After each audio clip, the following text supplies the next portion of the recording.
Je travaillais pour une enseigne qui s'appelle Cobra, pour laquelle j'étais responsable de la communication marketing, graphique, visuel, tout ça. Moi, à la base, je suis un graphiste. J'ai développé effectivement la chaîne YouTube pour parler de produits au travers de l'enseigne Cobra. Jurassic Park, putain. Ah oui, une révélation. Un mec, les ramener à la vie comme ça au cinéma. On était fous. Sur un grand écran. On était fous. Avec le son qui va avec. Le son, tout était incroyablement bien foutu dans ce film. Et encore aujourd'hui, quand on le regarde, on se dit waouh, quoi, chaque plan est bien pensé, c'est bien amené. Les dialogues, les personnages, tous les personnages, ils ont une force. Enfin, ils sont tous trop bien faits, quoi. Ils sont tous attachants. Et ça. Ouais, une scène des États-Unis, c'est-à-dire que c'est une arrestation. Scène des États-Unis. Voilà, avec 7 véhicules. Ouais, ils qui envoient la arrivent, cavalerie, quoi. Ils envoient tous les renforts. De l'autre côté de la rue, et t'as vu, ils ont plaqué un gangster Ouais, par c'est ça, terre. ouais, c'est ça. Enfin, je me suis dit, bon, j'espère qu'il va pas y avoir d'échange de coups de feu, surtout. Mais t'es resté quand même. Ouais, bêtement, tu vois. Comme un vrai Américain, Comme d'ailleurs. un vrai Américain. L'aventure Cobra a pris fin pour toi. Donc, est-ce que tu peux nous raconter un peu ce qui s'est passé? Ce que je peux dire. Et bienvenue dans ta salle ciné. Non, c'est la tienne. Ouais, wow. C'est vous qui l'avez construit. Oui, effectivement, magnifique. Benji, bonjour Benji, comment ça va? Salut Sanid, très bien, je suis très content d'être là.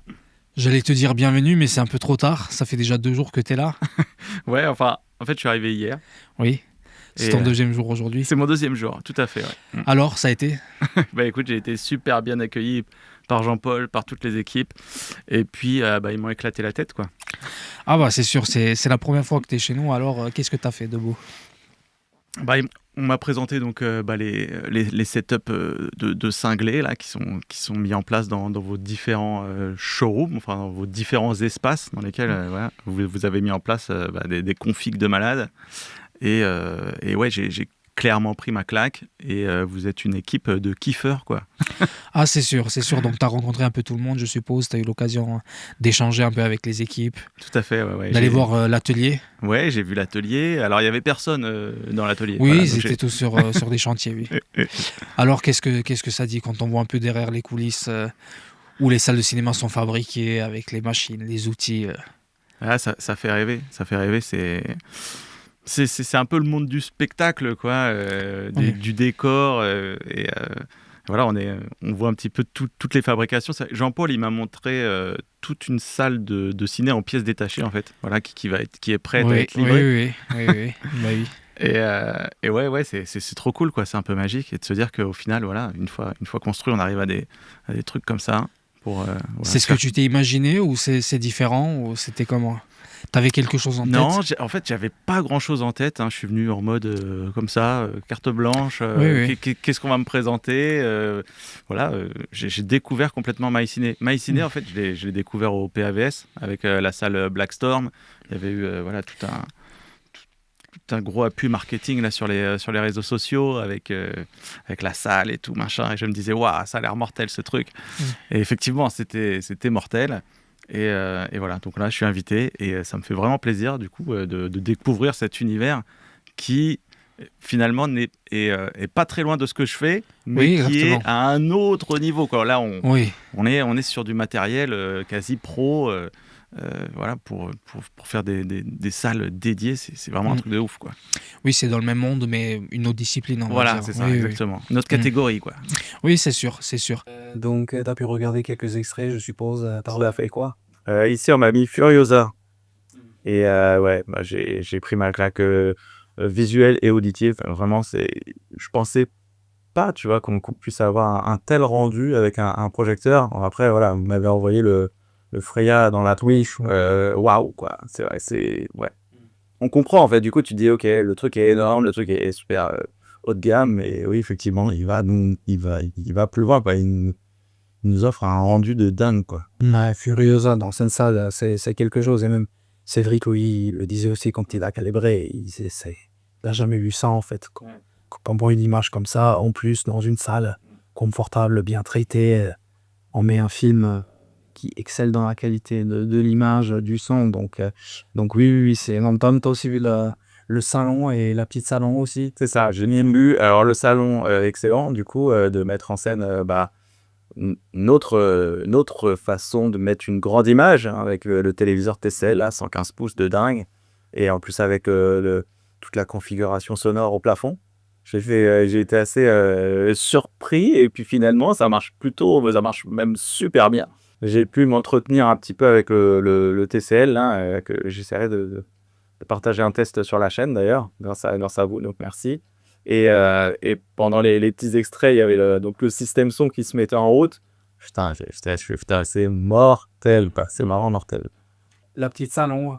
Ah ouais, la petite salle en haut, bah ouais, c'est déjà, pour moi, c'est bien, tu vois. Pour moi, c'est... Oui, mais c'est pas vraiment une petite salle. Ah, bah, rien comparé à celle-ci. Oui, bien sûr. C'est une petite salle, mais qui est déjà ouais, super efficace. Ouais. Bah, le proche, c'est quoi? C'est le Bravia. Non, c'est un XW5000. En haut, c'est un 5000. Ouais, je pense un 5000. Ouais, ouais non, bah, c'est génial. Qu'est-ce que tu fais alors quand tu dis ton domaine, qu'est-ce que tu fais exactement? Alors, mon domaine. Et t'es qui? Moi, je suis qui? Alors, qu'est-ce moi, que tu fais je suis Benji, alors Benjamin, mais bon, mon nom de scène, entre guillemets. T'es connu comme Benji. Voilà, je suis connu comme Benji. Voilà, pour simplifier, c'est le nom que je donne à Starbucks quand, voilà. Ah bah oui, voilà. Voilà, pour avoir un gobelet plus simple. Ouais, donc moi, en fait, je travaillais pour une enseigne qui s'appelle Cobra, pour laquelle j'étais responsable de la communication marketing. Graphique, visuel, tout ça. Moi, à la base, je suis un graphiste. Je suis quelqu'un qui travaille là-dedans. Et ensuite, j'ai développé effectivement la chaîne YouTube pour parler de produits au travers de l'enseigne Cobra. Et tu as fait presque 20 ans chez eux, il me semble, ou même 20 Tout ans. à fait, ouais, tout à fait. Et donc, comment ça a commencé? Raconte-nous un peu ton parcours, comment ça s'est fait. Alors, j'étais jeune, du coup. Voilà, Tu l'es toujours, tu es toujours jeune. Oh, j'essaye de rester jeune. Enfin, c'est même pas que j'essaye de rester jeune, c'est que voilà, je fais pas d'efforts, c'est juste que voilà, j'aime m'amuser, j'aime la culture de l'entertainment. Voilà, j'aime le cinéma, les jeux vidéo, les figurines, Star Wars. Voilà, et j'ai pas voulu évoluer par rapport à ça. tout ça. Ça a toujours été une passion. Ouais. Et on va en revenir. Comment ça s'est développé. Mais raconte-nous un peu ton parcours professionnel. Du coup, comment est-ce que tu as commencé chez Cobra? Alors, j'ai commencé en tant que maquettiste. Alors, maquettiste, je sais même pas si ça existe encore comme métier. Enfin, si, pour les revues. Mais disons que voilà, je faisais de la maquette, c'est-à-dire de la mise en page pour les catalogues de promotion des magasins Cobra, quoi. Donc c'était du listing, la mise en avant de produits, des couvertures, ce genre de choses, et c'était des catalogues qu'on retrouvait en magasin, qui étaient insérés dans la presse spécialisée comme les Années Laser ou d'autres magazines du genre. Et voilà, donc je m'occupais vraiment de la communication visuelle de l'enseigne en tant que graphiste. Puis après je suis monté, je me suis occupé de la DA, donc j'étais plus directeur artistique. On a engagé d'autres maquettistes. Voilà, c'était vraiment ça mon job de base. Donc vraiment zéro prise de parole, derrière un bureau. Oui. Et voilà, faire des dessins, quoi. Oui. Et du coup, vous avez développé une chaîne YouTube par la suite. Exactement. Ouais. Alors, comment ça s'est fait? Qui a eu l'idée? Quelle était l'idée derrière tout ça? Et pourquoi toi? Alors, pourquoi moi? C'est le dépit, c'est le choix. C'est que j'ai pas eu le choix. Non, en vrai, il y avait déjà quelques petits trucs qui se faisaient sur YouTube avec Cobra, mais bon, on n'était jamais vraiment satisfait. On avait un peu laissé tomber le truc. Et c'est vrai que c'est moi qui ai ramené le sujet en disant les gars, Cobra, personne connaît Cobra, quoi, à part voilà, les gens qui lisent les Années Laser ou les trucs spé. Mais je dis, ouais, quand j'en parle autour de moi, je travaille chez Cobra, chez qui? Oui. Je me suis dit, ok, il faut un truc, il faut un éventail, il faut prendre la parole quelque part. Et YouTube m'a paru opportun. Enfin, m'a paru opportun, c'est-à-dire que moi, je consommais YouTube parce que j'étais passionné de sneakers, de streetwear, de trucs comme ça. Et en fait, je voyais les chaînes américaines où il y avait des youtubeurs qui allaient dans des boutiques à New York, à Los Angeles, voilà, pour montrer les pompes rares ou les trucs comme ça. Ils disaient voilà. Et donc, du coup, moi, quand j'allais à New York, j'avais les adresses de ces boutiques, quoi. Oui, bah oui. Que j'aurais jamais connues si j'avais pas vu ces vidéos sur YouTube. Et après, je me suis dit, mais c'est ça qu'il faut faire. Et c'est tellement ça. Je dis, il faut prendre un produit mainstream. Là, on prend le dernier OLED de LG, on le met en scène dans le magasin, machin, quelqu'un qui cherche un OLED, il va tomber là-dessus, hop, Cobra, et ainsi de suite. Donc effectivement, c'était vraiment un plan marketing au départ. Et puis après, ça a fait son chemin, quoi. Oui, c'est sûr. En plus, c'était un monde qui était assez familier. Je pense, tu regardais YouTube, tu consommais. Mm. Et du coup, tu te dis que ça serait la bonne idée. Mm. Et du coup, comment étaient les débuts quand on lance une chaîne, est-ce que c'était difficile au début Ouais. pour avoir des idées, pour avoir une ligne artistique Je pense que ça a mis du temps à se développer. Alors, les idées, la ligne artistique, comme je suis graphiste, j'avais quelques attributs pour m'aider là-dessus. Par contre, c'est tout le reste où j'étais, où il fallait tout apprendre, quoi. C'était les prises de vue, le storytelling, Le montage. voilà, enfin tout l'univers, les codes YouTube. Il y avait tout un univers, puis la technique aussi, hein, la prise de son, bien sûr, au début. Je pensais même pas qu'il y avait besoin de micro, quoi, les premières vidéos à l'iPhone. Et évidemment, les commentaires, c'est horrible le son. Et oui, le son était horrible. Et ainsi de suite, quoi, en fait. Les commentaires étaient là, c'est nul, c'est nul, c'est nul. Et bon. Ça permet, si c'est constructif, ça permet aussi de s'améliorer. Ouais, tout à fait. L'aventure Cobra a pris fin pour toi. Ouais. Donc, est-ce que tu peux nous raconter un peu ce qui s'est passé? Ouais, disons que... ce que je peux dire, c'est que Cobra, voilà, c'est un milieu actuellement qui est compliqué, hein, le home cinéma, économiquement, on va dire. Et voilà, donc Cobra avait besoin de se séparer de masse salariale. Oui. Et voilà, on a fait un commun accord. Ce qui arrive, oui, le bien monde sûr, du business. tout à fait. Et c'était dur pour eux d'assumer encore mon poste. Donc voilà, du coup, on a dit, on se reverra. Enfin, on s'est dit, ok, on arrête là, on se reverra. Et moi, ce que j'avais aussi en tête de me dire, peut-être qu'il faudrait que je me sépare de l'enseigne, prendre un peu d'indépendance. Je ne pensais pas que ce serait une séparation à 100%. J'avais imaginé, tiens, on peut peut-être faire un 50-50, on va faire à mi-temps Cobra, à mi-temps autre chose, tu vois. Enfin, plus de liberté pour la chaîne. Mais voilà, donc ça s'est passé comme ça. Et donc forcément, là, c'est un peu difficile de quitter sa maison, quoi. Ça fait 20 ans que tu évolues là-dedans. Oui, bien sûr. J'avais mon petit studio. T'as ton repère, t'as tes habitudes, tes collègues que tu connais. Et une sécurité, quoi. C'est une sécurité aussi d'avoir une entreprise, quoi, d'avoir un employeur. Oui, bien sûr. Donc voilà, donc il y a eu ça. Voilà, donc après, je me suis dit, ok, qu'est-ce que je fais maintenant? Et il y a une nouvelle aventure qui commence. Sachant qu'effectivement, la chaîne m'appartenait. Ça veut dire que quand j'ai créé la chaîne Cobra TV, je l'ai mise à mon nom et voilà, je me suis... justement, j'allais te demander comment ça se faisait, parce que donc moi, je me suis demandé, est-ce que tu as racheté la chaîne, ou est-ce que comment ça se faisait que, du coup, la chaîne YouTube qu'on connaissait, Cobra TV, est devenue Benji TV. Donc, elle a toujours été Benji TV, en fait. Exactement, elle a toujours été Benji TV, mais elle s'appelait Cobra TV. Ouais, bien sûr. Donc, en fait, il y a pas grand-chose qui change, c'est toujours toi qui est là, qui s'occupe de la chaîne, qui fait le montage, c'est toi qu'on voit, sauf que maintenant, la chaîne... elle est à toi comme elle était avant, sauf que maintenant tu t'es lancé tout seul dans cette aventure. T'es indépendant. Donc raconte-nous un peu, parce que je pense que c'était un petit bouleversement aussi, même s'il n'y a pas grand-chose qui change. Comme tu dis, t'as plus un employeur, t'es à ton compte. Il y a dû avoir une ou deux questions que tu t'es posées avant de te lancer. Donc raconte-nous un peu toute cette réflexion et toute cette aventure. Ouais. Pour moi, c'était évident qu'il fallait que je tente de perpétuer la chaîne, de la continuer. Déjà, j'ai fait une vidéo de transition. C'est-à-dire que quand j'ai quitté Cobra, j'ai posé une vidéo pour dire je vais prendre la température. C'est-à-dire, j'ai mis un truc, je quitte Cobra, un truc comme ça. Et je me suis dit, on va voir comment ça réagit. Est-ce que les gens ils sont là pour me dire allez, vas-y, continue, ou est-ce que tout le monde s'en fout, tu vois, ça fait 3 vues. Il y a eu beaucoup de soutien, il y a eu beaucoup de commentaires de soutien, bienveillants. voilà, ça m'a touché et ça m'a aussi aidé à motiver. Après, j'ai pris des vacances quand même parce que je me suis dit, ok, allez, là, c'est sûr, petite pause. On va dézoomer un peu de la situation, pas être trop dans l'instant, parce qu'on est avec de l'émotion et tout machin. Je dis, allez, on va reprendre ça tranquille en septembre et tout, et essayer de voir si effectivement je peux la faire tourner Oui. En tant qu'indépendant, c'est-à-dire me verser un salaire. Oui, parce qu'il y a une grosse question financière qui se pose. Bien sûr.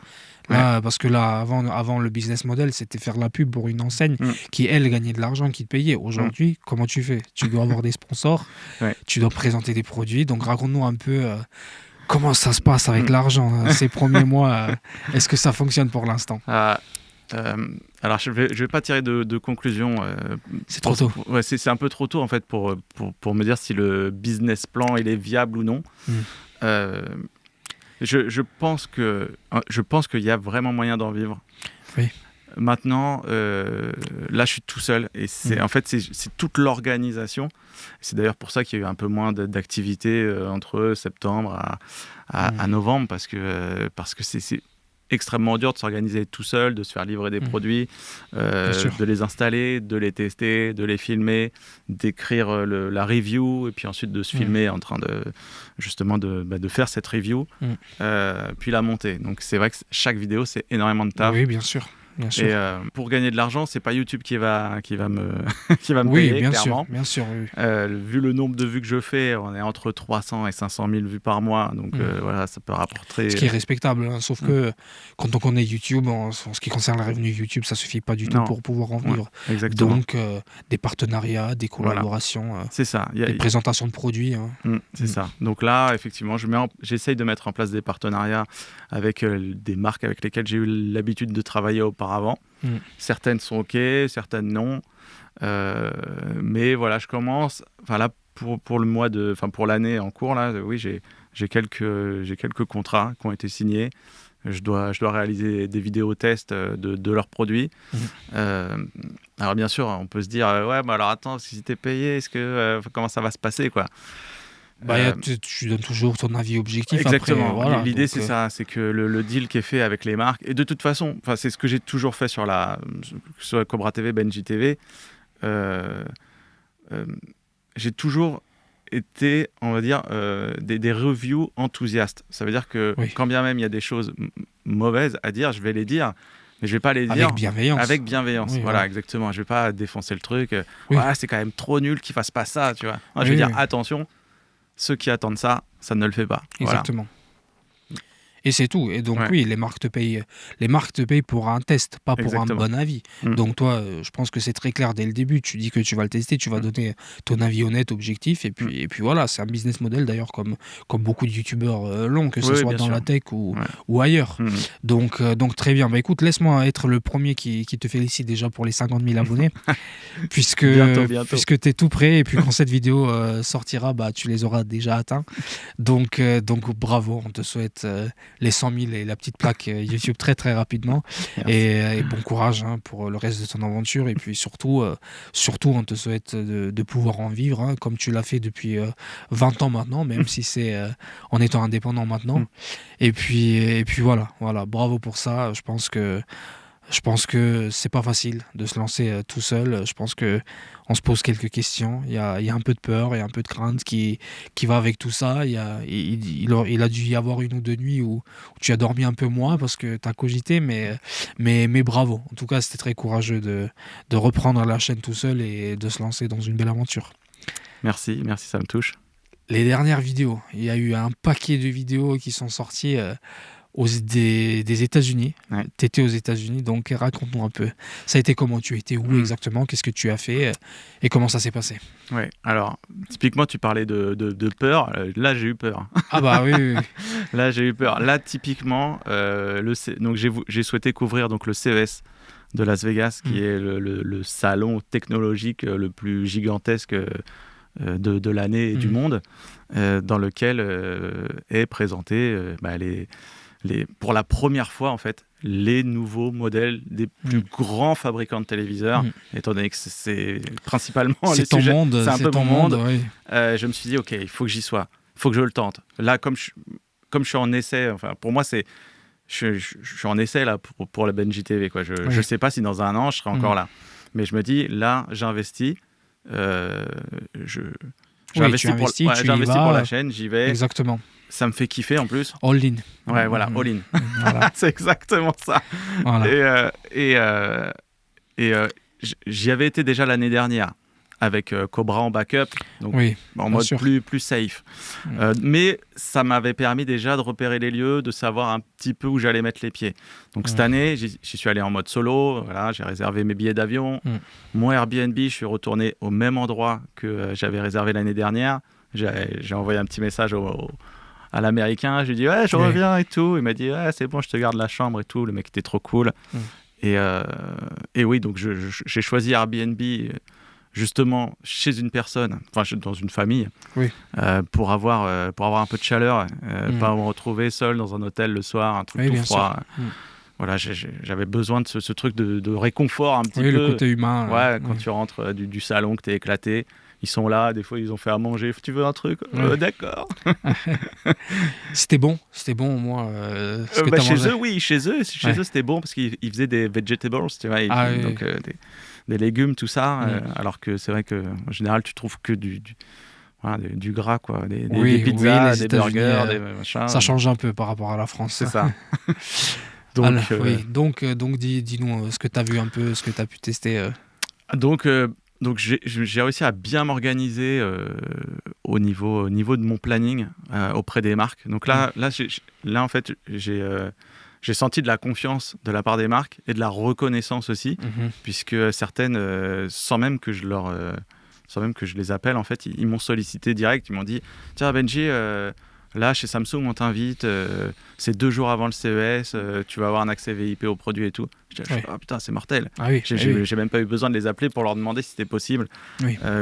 Voilà. Non mais tu as cette reconnaissance, je veux dire, ça fait longtemps que tu es là, ça fait longtemps que tu es sur YouTube, donc même si il y a quelques lettres du nom de la chaîne ont changé, ça a toujours été toi, ça a toujours été tes vidéos, donc les gens te connaissent et reconnaissent surtout, donc je suppose que tu as quelques facilités maintenant, même si tu es indépendant. Donc ils t'ont invité, tu as regardé tout ça. Voilà, c'est ça, en gros, et j'ai pu me faire un planning où je suis allé voir effectivement toutes les marques qui m'intéressait le plus, qui avait le plus de sens sur ma chaîne.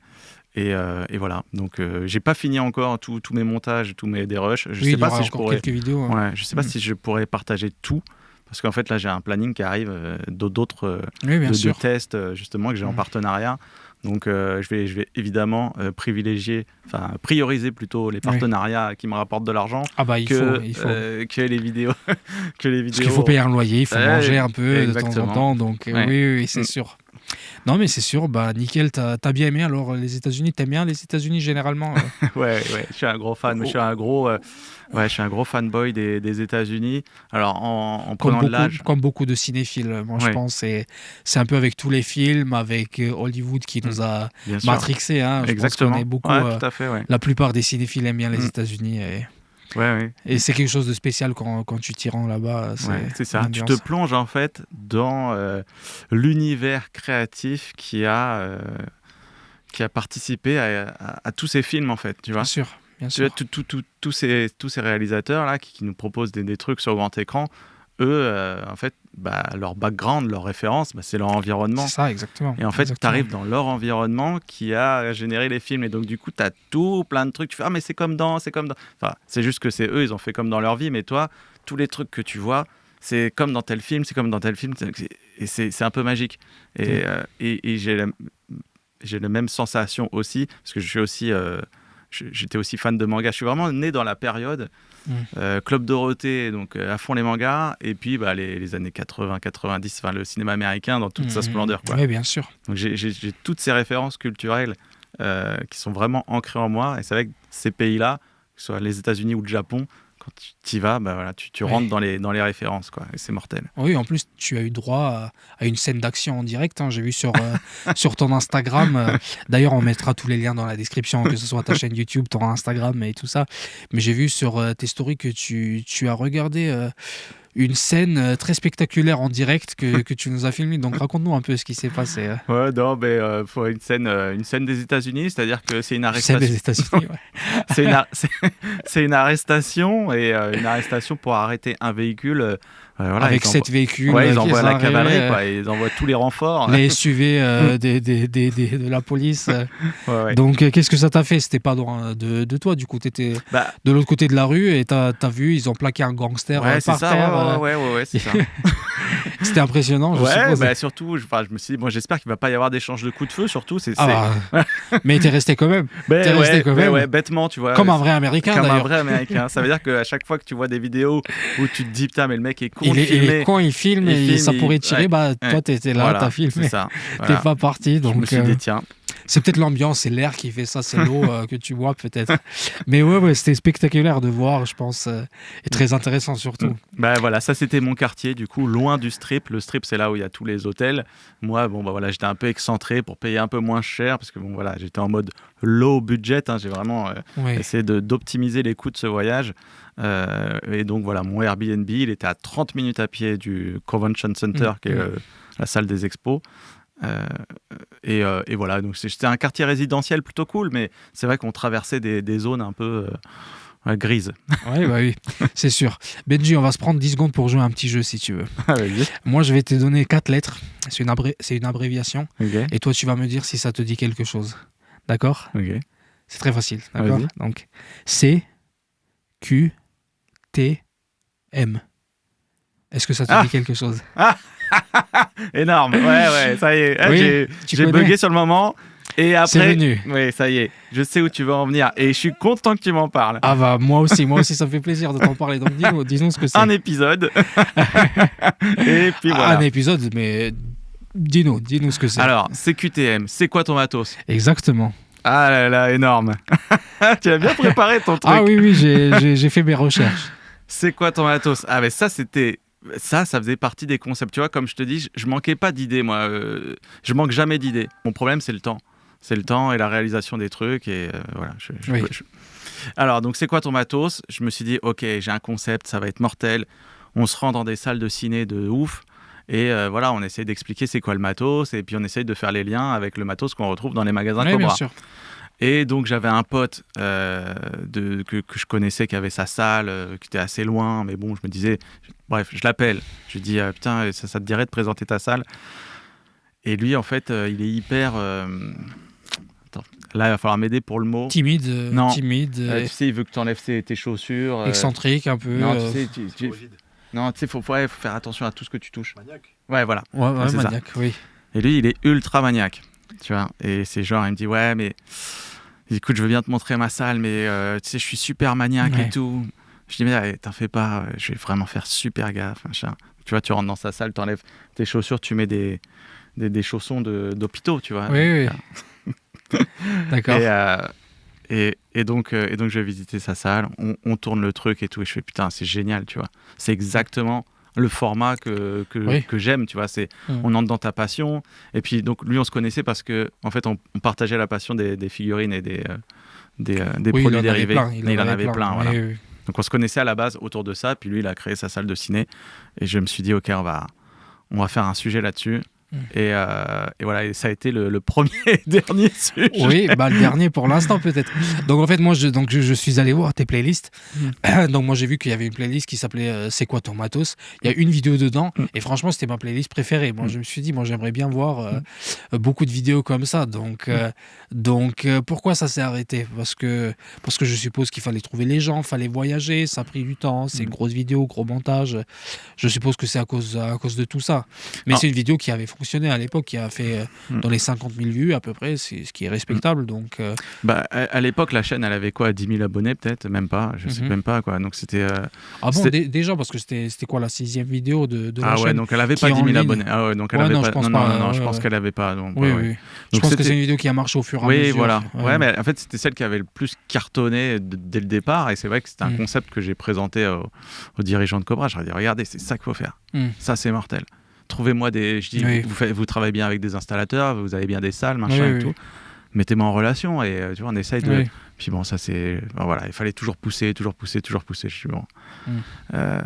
Voilà. Donc celle-là, voilà, je l'avais fait en solo, tout seul, et c'est vrai que c'était beaucoup d'investissement et tout. Et c'est vrai qu'après, quand tu sens que t'es pas trop poussé, soutenu, il y a personne qui te dit, hey, Benji, il y a quelqu'un qui a une Oui. salle, machin.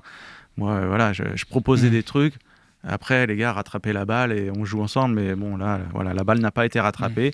Et effectivement, après, quand j'ai vu des vidéos de construction de salles et tout, je fais, voilà, ils ont tout compris, c'est ça qu'il faut faire. Des vidéos de MyCiné, notamment, je suppose. Oui, tout à fait. Exactement. Donc, écoute, est-ce que c'est un concept que tu voudrais bien reprendre, peut-être? Pourquoi pas, ouais, ça pourrait faire partie des concepts intéressants. Parce que je pense qu'on a un ou deux contacts, des gens qui ont des salles de cinéma, hein, si jamais, si tu veux, même pas loin de chez toi, hein, il y en a partout. Donc, écoute, tu peux te mettre, tu peux voir ça avec Jean-Paul. Et si jamais, franchement, moi, ça me plaisait bien. Moi, je trouvais que tu étais bien dans ton domaine, que toi, tu prenais plaisir et que c'était quelque chose que tu as aimé faire et surtout quelque chose qui a bien fonctionné aussi. Donc, c'est toujours important. C'est ton métier. Donc, tu dois faire des choses qui fonctionnent. Parce que si ça fonctionne pas, ça va pas durer trop longtemps. Donc non, mais très bien. Très bien. Mais en tout cas, moi j'ai bien aimé la vidéo. Et s'il y en a d'autres qui sortent, moi, je serai le premier à regarder. C'est gentil. Mais alors, tu vois, par exemple, je trouve que maintenant, justement, avec des gens comme MyCiné ou d'autres qui font ce type de vidéos, je me demande, tu vois, si j'ai encore une légitimité d'aller parler en plus de ce qui est dit par rapport à ces experts, tu vois, qui en plus de montrer la salle, t'expliquent comment elle est faite, comment elle est pensée, et comment ça fonctionne, et voilà, comment elle est calibrée, machin, tout ça. Voilà, moi j'étais vraiment à un niveau très entrée de jeu, quoi. Voilà, ok, cool ta salle, t'as fait quoi, machin et tout. Et là c'était sympa parce que le mec il avait monté tout seul, donc il avait pu nous partager voilà, toute l'évolution de son travail. Mais c'est vrai que je trouve qu'aujourd'hui il y a tellement de vidéos qualitatives sur le sujet que je sais pas si j'aurais vraiment une place à prendre en plus, tu vois, un message, pas une place à prendre mais plutôt un message intéressant en plus à apporter. Bah moi, oui, ça dépend. Moi, je trouve que c'est juste en fait toi, tu apportes la touche Benji en fait à chaque fois. Donc Benji sur Benji TV, ça sera toujours Benji. Donc si les gens veulent voir Benji, ils vont regarder Benji. Donc si c'est une vidéo qui leur plaît bien, mais bon, écoute, à voir, hein, c'est à toi de voir. Mais je comprends la réflexion, mais en tout cas, moi j'ai bien aimé la vidéo à l'époque. Même avec toutes ces vidéos, même nos vidéos qui existent aujourd'hui. Moi, je trouvais c'était une touche, mais surtout une touche personnelle, comme tu dis, c'était quelqu'un qui a fabriqué sa salle peut-être tout seul, et puis là, t'as pas les professionnels qui sont là pour tout montrer, pour montrer comment la salle a été fabriquée. Donc, je pense le marché des gens qui font leur salle eux-mêmes, il est considérable. Donc, si jamais tu lances un appel, moi, je pense que tu auras 2-3 messages des gens qui vont t'inviter à aller voir leur salle. Benji, tu as une chaîne YouTube qui est très qui est très tournée vers la technologie. Est-ce que tu as toujours été un passionné de la tech ou ça s'est développé au fur et à mesure? Ouais, c'est une bonne question. En vrai, j'étais pas du tout passionné de tech, pas particulièrement passionné de tech. C'est-à-dire que j'aimais bien le beau matos, tu vois, une belle télé, un bon son.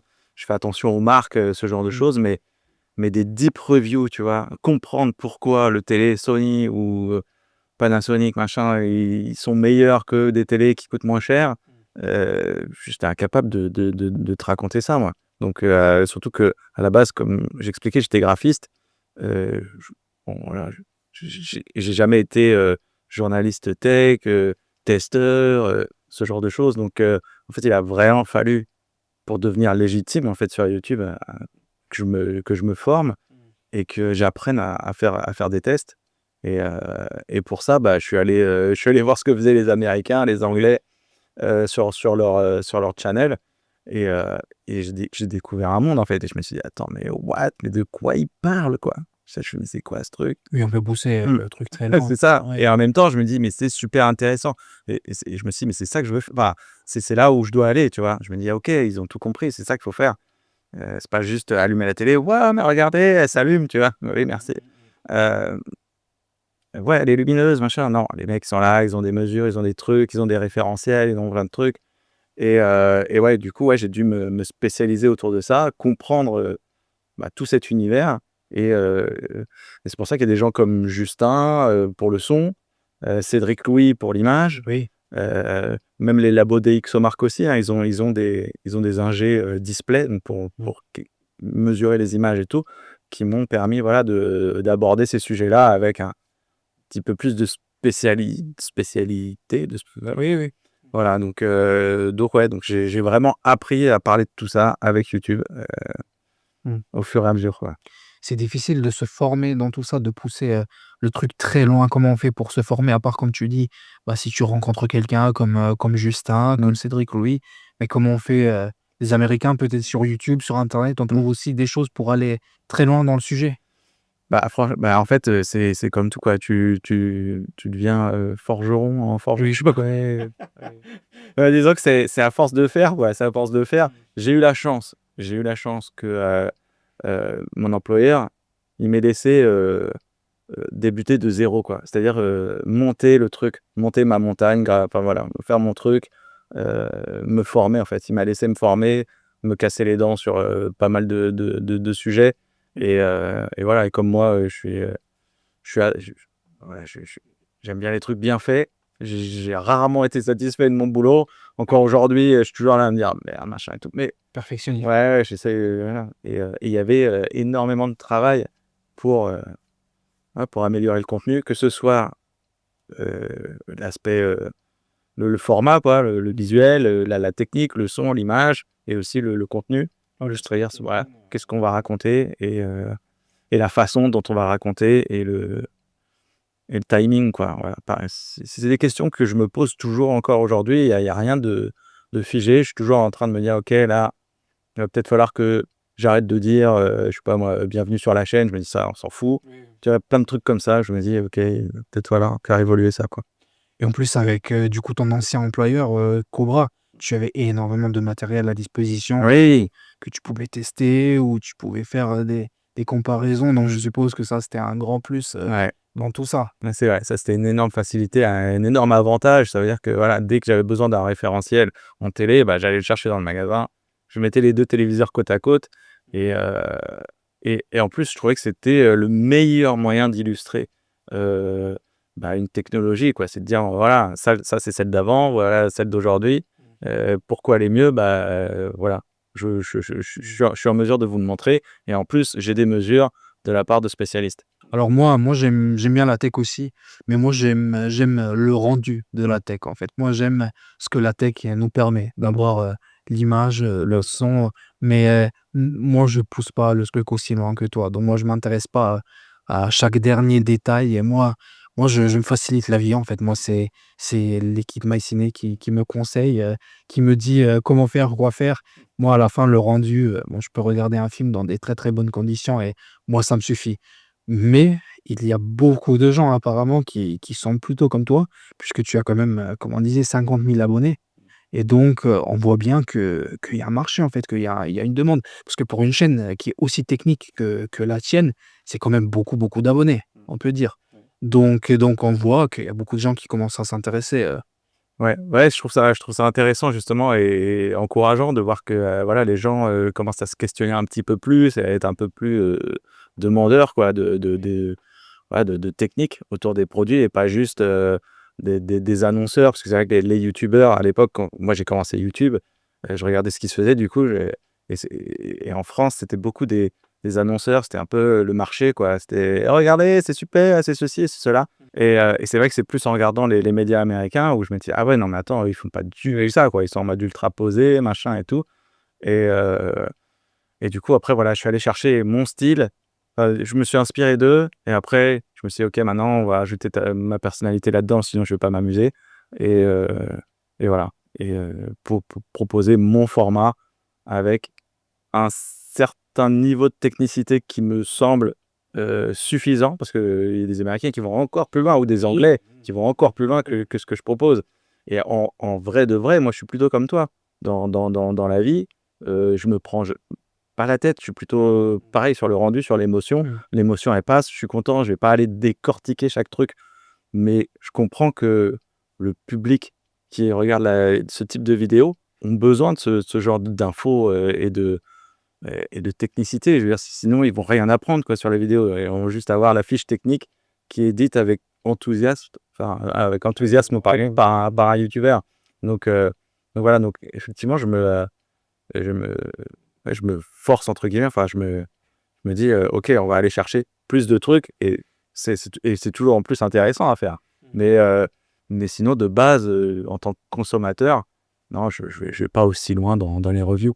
Moi, je pense que les youtubeurs comme toi, en plus, poussent les marques à faire des produits qui sont de mieux en mieux, quoi. Parce que quand il y a beaucoup de gens qui vont suivre des youtubeurs qui vont décortiquer tout ça et qui vont les conseiller vraiment sur une base technique et non seulement comme tu dis, ouais, c'est trop beau, c'est ouf, tu vois, l'image, elle est super.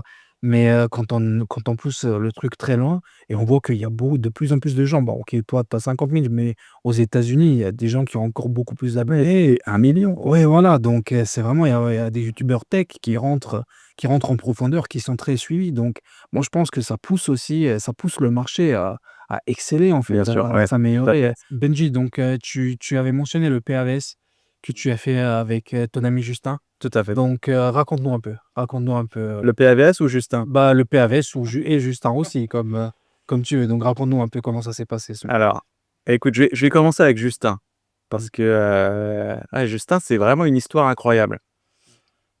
Justin, il travaillait dans les laboratoires DxOMark. C'est des laboratoires de mesure qui font en fait, ils font des benchmarks sur des appareils photo, des smartphones, des laptops, ce genre de choses. Et Justin, lui, il est ingé son et il était responsable de la cellule mesure audio.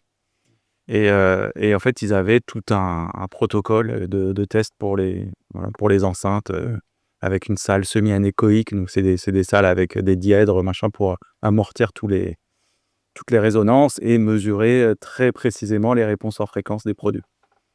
Et en fait, j'avais été invité à aller voir ce truc par une agence de presse. Il m'a dit, va voir ça, DxOMark, je connaissais pas. Ils ouvrent un truc et tout. Et ça me saoulait, j'avais pas envie d'y aller, c'était à l'autre bout. J'étais fatigué, j'avais des montages et tout. Et le matin, j'ai dit, oh, allez, vas-y. J'y vais. Et en fait, c'est fou parce que c'est un petit peu le départ de ma chaîne YouTube.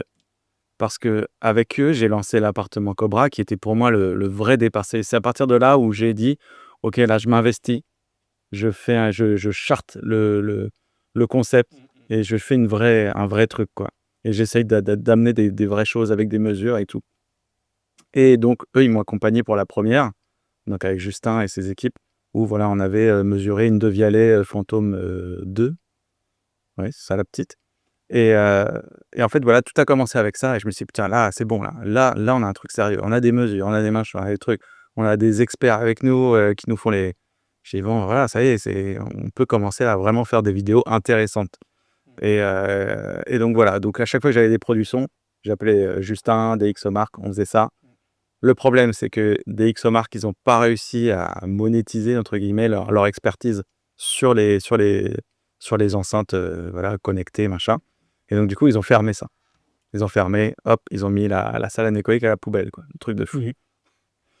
Et donc, Justin, il me disait, ah, mais tu sais, si tu veux, tu continues à m'appeler, quoi.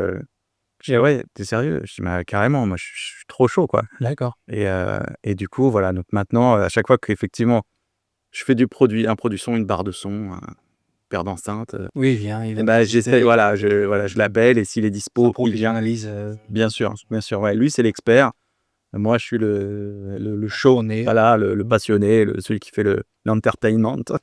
Même si tu as un très bon niveau technique, je pense, au bout d'un moment. Oui, Au bout d'un temps, ouais. ça vient quand même. Au bout, en fait, alors ça n'a pas vraiment commencé à 20 ans, parce qu'à 20 ans, quand je te disais, j'étais grave. Commencé comme oui, tu as fait 20 ans chez Cobra, Ouais. mais pas 20 ans dans la technique, mais bon, ça, tu as fait quand même un bon bout de chemin Ouais. dans tout ce qui est technique. Effectivement. D'accord. Et donc, voilà, donc Justin, hop, il participe. Et d'ailleurs, je tiens à préciser que, évidemment, je le rémunère à chaque fois, tu vois. Pour moi, c'est normal, quoi. Il vient et il partage son expertise, il fait du boulot et tout, machin. exactement.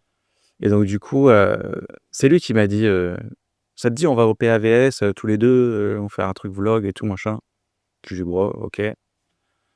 Et la veille d'aller au PAVS, j'appelle, je dis, attends, j'ai une idée, j'ai envie de faire un truc un peu rigolo. Je dis, tu vois, mon dîner presque parfait, là, les gens, ils donnent des notes. Tu vois. Ouais, franchement, la présentation, c'était pas ouf et tout, machin. Je dis, écoute, j'amène des pancartes, là, et chaque truc, on les note. Et il me dit, ah ouais, super idée, on fait ça et tout. Donc, hop, on est parti avec ce mode-là. Et puis voilà. Et puis, C'était quoi la note que tu avais donnée à MyCiné? Je me souviens plus. alors écoute, je crois que j'ai donné une des meilleures notes possibles. Alors, ça devait être soit 9, soit 9,5. C'était 9,5. Ouais. Je me souviens plus trop, mais c'était 9. Ouais, c'était 9,5. Justin, c'était 8,5. Et ce qu'il avait dit, en fait, c'était les extraits choisis qu'il n'aimait pas trop. C'est ça. Et en plus, c'était même pas les vrais extraits qu'on avait choisis, mais il y avait un petit souci technique. Donc, on peut dire que c'était 10 sur 10. Donc, continue. Continue ce que tu voulais dire alors. Non, mais voilà, écoute, et en fait, bah, chaque chose en entraîne une autre, en fait. Et c'est ça qui est drôle, en fait, dans... Tu vois, Justin, j'ai rencontré par hasard parce que je me suis forcé à aller à ce truc de DxOMark que j'avais pas envie. Et puis finalement, ça s'est développé. Ma chaîne s'arrête, lui, ça s'arrête, mais on continue. Finalement, on se retrouve au PAVS. On va chez MyCiné. Et MyCiné m'invite aujourd'hui. Tu vois, c'est que des trucs comme ça. Oui, que bien sûr, ça fonctionne. tu pousses des choses, mais tu sais pas où ça va t'emmener. Exactement. Et voilà. Et ça, je trouve ça plutôt magique. Et c'est en ça où, Bien sûr. quand tu es indépendant, Bien sûr. tu as des choses comme ça qui se produisent et c'est quand même assez cool. Oui, bien sûr. Très bien. Donc, le PAVS, tu as aimé généralement, je pense que tu as passé un bon week-end. Oui.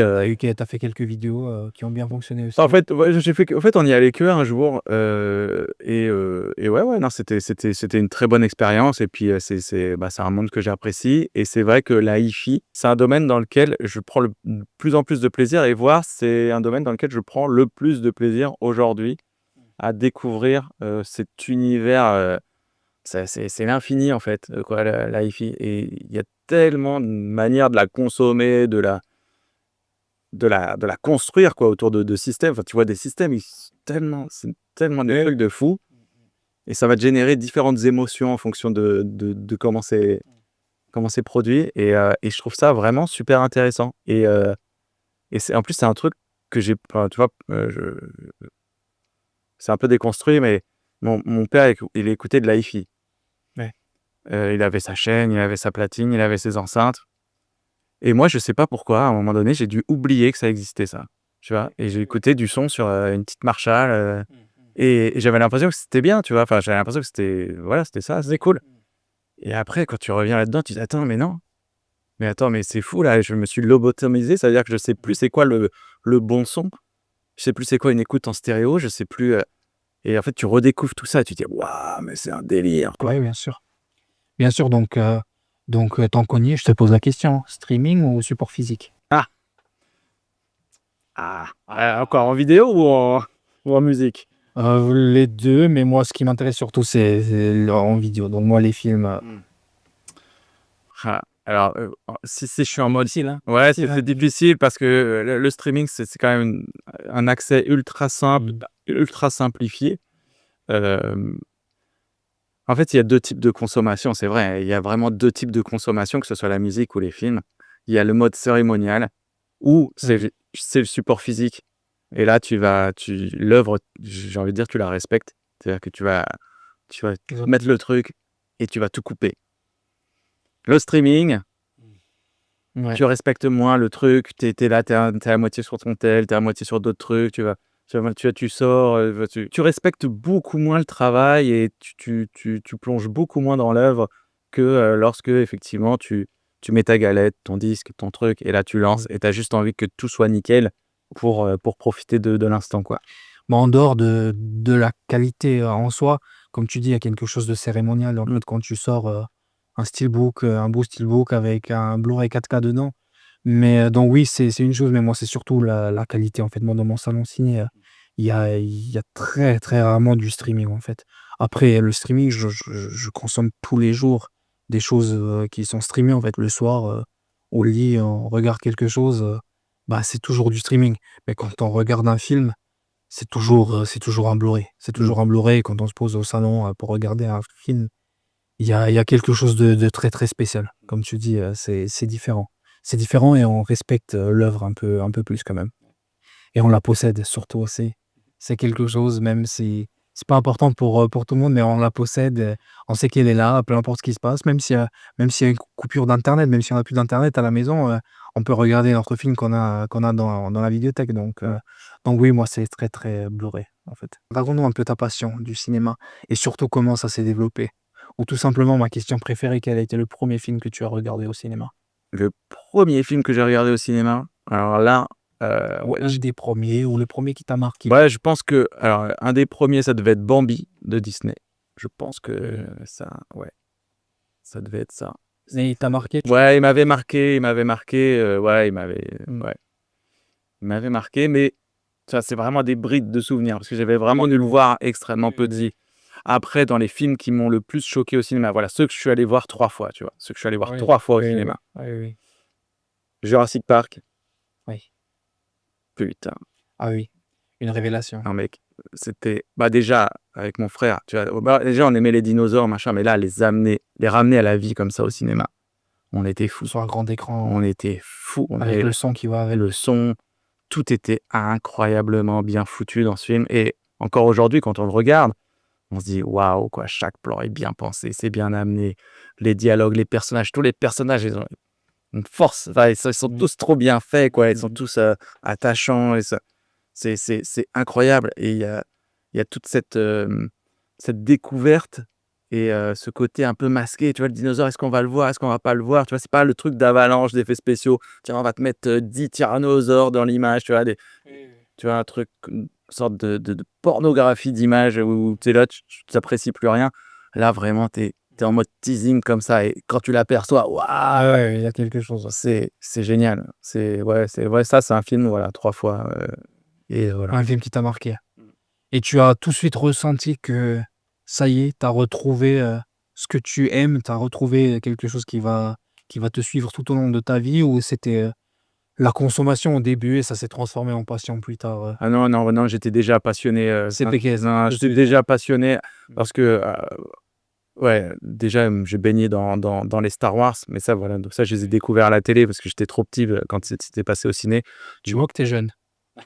T'as vu, t'es jeune, donc alors d'autres films? Ouais, bien sûr, non, les films qui m'ont marqué quand j'étais petit, donc avant Jurassic Park, hein, donc les Star Wars, évidemment, c'était surtout le retour du Jedi. Moi, j'étais petit, c'était le retour du Jedi, c'était la folie. La course-poursuite sur Endor, ouais, les motojets, machin, je trouvais ça ouf. Il y a eu Robocop, alors que j'ai vu beaucoup trop jeune. Je l'ai vu beaucoup trop jeune, c'était n'importe quoi. On a tous vu des films, ça fait partie un peu de notre époque. On a tous vu des choses un peu quand on était un peu trop jeune, Ouais. qu'on n'aurait pas dû voir, mais Ultra gore. ça fait partie de la culture cinéma. Voilà. Ouais, alors, je me souviens, c'est le premier film où j'étais choqué, quoi. J'étais vraiment choqué. Genre, j'étais en mode, mais non, mais je suis trop petit pour voir ça, quoi. J'étais, je pense, CE2, un truc comme ça, tu vois. Je vois un mec se faire déchiqueter par des balles, quoi. Qu'est-ce que c'est que ce délire? Et en même temps, ouais, il y a une fascination, malgré tout. Et en plus, c'est une violence, tu sais, c'est tellement exacerbé. Et puis, ça n'existait pas, enfin, moi, j'étais dans le monde des bisounours, quoi. Donc, bon, ça n'existait que dans le ciné, que dans la télé, tu vois. Donc, c'est pas réel, quoi. Mais du coup, c'était fascinant. Et le personnage de Robocop, tout. Et le film est incroyable. Encore aujourd'hui, pareil, tu mets ça, là. C'est fou comme c'est bien fait. L'arrivée du robot, elle est démentielle, quoi. Les musiques, tout, c'est super. Vraiment, super beau film de Paul Verhoeven, je crois bien. Ouais, qui après a fait des trucs de fou, Starship Trooper. Oui. Non, vraiment, voilà. Ça fait partie des films qui m'ont bien marqué. Après, ouais, bien sûr, hein, tous les retours vers le futur. Ouais, très popcorn movie, hein, très entertainment. Oui. Après, il y a une raison, en fait. Il y a une raison. Si c'est toujours la même réponse, si tout le monde te dit Jurassic Park et Retour vers le futur, bah c'est que c'est des bons films. Ouais, c'est des films magiques, quoi. Oui. Des films magiques qui faisaient rêver. Je me disais, putain, dans le futur, je vais avoir des skateboards qui volent, quoi. Oui. Bah, on a dépassé l'année en plus. Ouais, on a dépassé l'année, ouais. D'ailleurs, je sais pas, je viens d'y penser, c'est n'importe quoi, mais tu connais la série, comment ça s'appelle? Ma famille d'abord? Oui. Et j'ai vu récemment, en fait, une fois dans la scène, il y avait la petite fille du coup du papa dans la maison qui était sortie de la maison alors en cachette, alors qu'elle n'avait pas le droit de sortir. Et il avait dit, bon, t'es puni, tu sors plus de la maison jusqu'au 1er janvier 2025.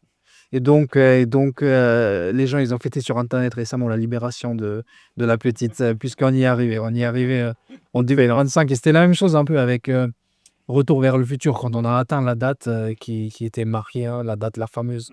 Je me souviens plus de la date exacte. C'est 2021, je crois. 2021, 22, ouais, un truc comme ça.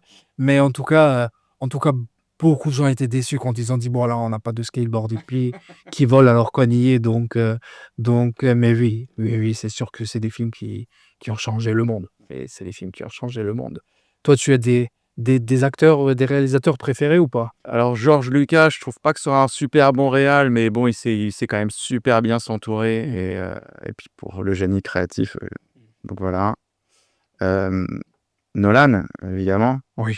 Nolan, voilà, c'est celui qui vraiment balance des œuvres aujourd'hui les plus authentiques, ouais, spectaculaires, et en plus qui respectent l'image, tu vois. Enfin, tu vois, il va pas justement dans la surenchère d'effets spéciaux, il va pas justement aller chercher du fake. Il essaye le plus possible, en tout cas, de faire des trucs en real action. Oui.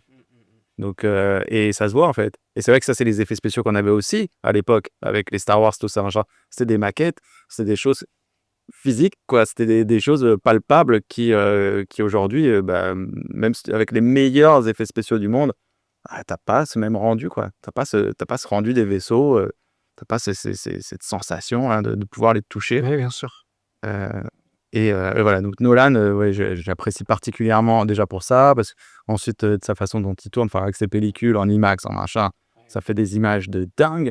Oui. Donc surtout, en plus, là, voilà, sur du matériel de qualité, on peut les apprécier correctement. Et c'est là que tu vois, en fait, tu fais « Ah ouais, d'accord, ok, ça a été fait pour être vu dans ces conditions. » Ah, c'est sûr. C'est un réalisateur qui fait des films qui sont censés être vus dans une salle de cinéma, c'est Nolan. Est-ce que tu as d'autres passions? Notamment, je sais que tu es passionné par les sneakers, par exemple. Ouais. Tu as commencé un peu avec ça à l'époque.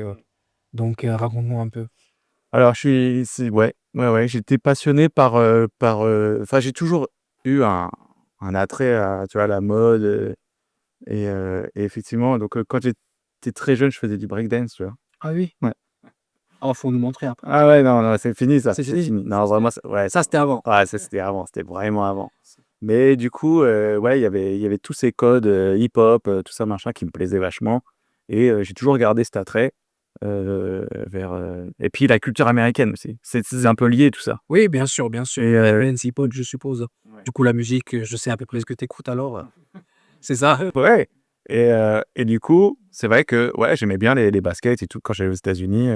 Alors là, chaque fois, je me ramenais 2-3 paires, ce genre de truc. Avant que ce soit un peu la frénésie d'ailleurs des sneakers, quoi. On va pas parler des figurines dans les passions, et je crois que c'est ma passion première, quand même. Les figurines, c'est ta passion première, tu dirais? Ouais, tout à fait. Il y en avait dans mon décor, il y en a toujours dans mon décor. Et c'est pas pour faire genre, parce que c'est une trend où il y en a qui s'amusent à en mettre derrière eux. C'est juste que ça fait vraiment partie de moi, ça fait partie des passions que j'ai depuis tout petit. Voilà, pareil, Star Wars, qui est à la base du truc. Mon frère, il collectionnait les vaisseaux, les personnages, machin, tout ça. C'était dur à trouver. Et, euh, et en fait, après, enfin, sur tous les univers que j'appréciais, ouais, il me fallait les figurines, quoi. Il me fallait l'extension artistique du film, tu vois. Et ça, pareil, tu vois, c'est ce côté, ce truc m'appartient. Et puis, le film est terminé. Putain, j'ai encore soif, j'en veux encore des choses de cet univers, ouais, de Oui, ce quelque chose monde, de quoi. visuel. Ouais, voilà, et qui le ramène un petit peu dans la magie, tu vois, de l'instant. Donc, voilà, quand il y a eu Jurassic Park, typiquement, on avait acheté tous les dinosaures et les voitures, les machins, trucs comme ça. Et encore aujourd'hui. Donc, en fait, et à l'époque, voilà, à l'époque, les jouets, il y avait très peu de choix, quoi. Il y avait une ligne de produits et il y avait quelques trucs, quoi. Aujourd'hui, c'est incroyable. Oui, explique-nous un peu, explique-nous, décortique la chose un peu. Comment on fait? Donc, je suppose qu'il y a plusieurs entreprises qui en produisent. Ouais. Il y en a les plus connus. Explique-nous un peu comment ça fonctionne le monde des figurines. Le monde des figurines. Alors, en plus, il y a différents levels, un petit peu différentes catégories, un petit peu comme les produits, quoi. Il y a des petites enceintes, des grosses enceintes et des super organes. Et tous les produits dérivés, c'est pareil, quoi. Tu vas avoir des petites figurines plastiques, puis tu vas avoir des statuettes, puis tu as des résines énormes, des trucs, oui, des fous, quoi, avec des budgets de malade. Bustes. Ouais, voilà, des bustes taille réelle, machin. Et c'est vrai que ça m'a toujours fasciné. J'ai toujours apprécié cette expression artistique, en fait, autour des films. Parce que, encore une fois, voilà, c'est mon truc de graphiste aussi, c'est le dessin. J'ai toujours été passionné de dessin. D'ailleurs, je voulais faire des dessins animés, moi, à la base. Quand j'étais petit. C'est vraiment mon truc, quoi. Parce que je regardais des mangas, je regardais des Disney. Et du coup, je me dis, OK, c'est ça que je veux faire. Et donc, ouais, bon, pour revenir aux figurines, ouais, c'est vraiment une passion que j'ai eue depuis tout petit, que j'ai continué dans la vingtaine avec, c'était les premières résines. Alors, les résines, ouais, c'est vraiment des statuettes. Il y avait peu de fabricants à l'époque, hein. Il y avait un fabricant français qui était très renommé, c'était Atacus, qui faisait des figurines Star Wars. Et puis, il y avait Le Seigneur des Anneaux, où c'était carrément la boîte de production d'effets spéciaux, Weta, qui a produit une ligne, en fait, de produits dérivés. D'ailleurs, ils avaient fait la promo dans leur DVD bonus. D'accord. Et sur les éditions collector longues, il y avait une version avec une de leurs statuettes. Alors, pas très bien finie parce que c'était vraiment une grosse production. Mais à côté de ça, ils vendaient des produits, voilà, ultra limités, 500 exemplaires, 1000 exemplaires, très bien finis, machin et tout. Et moi, j'avais ma première résine, donc là où j'avais vraiment craqué mon slip dans ma tête, c'est que j'avais dépensé 130 €. C'était énorme, hein, c'était énorme. Aujourd'hui, c'est rien du tout, mais à l'époque, c'est énorme parce que les figurines, c'était 20 balles, quoi. 130 € pour une statuette, c'était Saruman, le magicien. Et le sentiment que j'ai eu au moment où j'ai ouvert le truc et que je l'ai posé, Elle faisait quelle taille à peu près? elle était à peu près grande comme ça, 40 cm. Ouais, voilà, c'était du 1/5, je crois.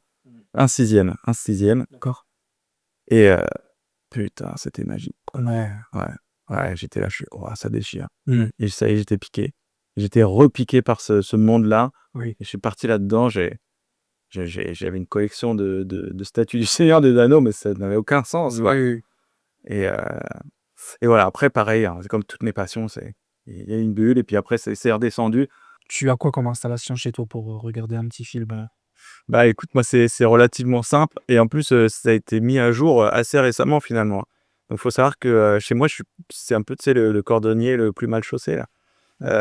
J'étais très mal équipé, enfin pas très mal équipé, mais on va dire que j'étais pas équipé. Dernier cri jusqu'à il y a quelques mois, là.